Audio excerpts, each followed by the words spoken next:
Never before seen in the history of the world, by One Weekend. Narrated by me, One Weekend.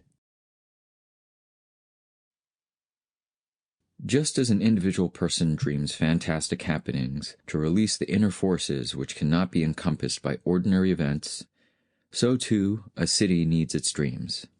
From A Pattern Language. It was a warm day in November 2016. And I stood in the middle of Fantawild Dreamland, a theme park in Zhengzhou, the capital of China's Henan province.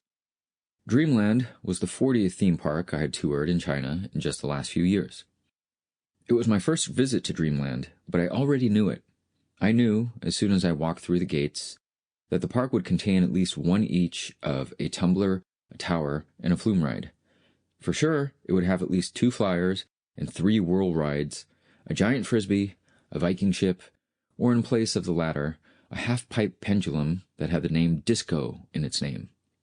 I also guessed that it had been built for approximately $400 million, and I knew I wouldn't be off by more than 20% in my estimate. In all the parks I had visited, the ride hardware was usually the same, but the theming was always different.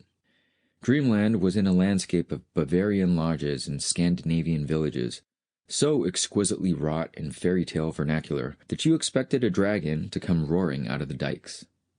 The Fantawild chain of theme parks was unique. They were dark ride parks, a series of intricately themed exhibits and pavilions containing trackless rides, motion theaters, and shows. Unlike at other theme parks, you had no idea what the ride or attraction was until you actually entered the warehouse containing it. For instance, I couldn't know that the evocatively named Journey to the Gold Mountain, shown on the map by a fierce-looking monk riding a cloud with a golden staff in hand, was a globe theater modeled after the Harry Potter and the Forbidden Journey ride at Universal Studios. Unlike Harry Potter, however, this journey featured floor-to-ceiling projection screens with a resolution so faint that I exited with a migraine.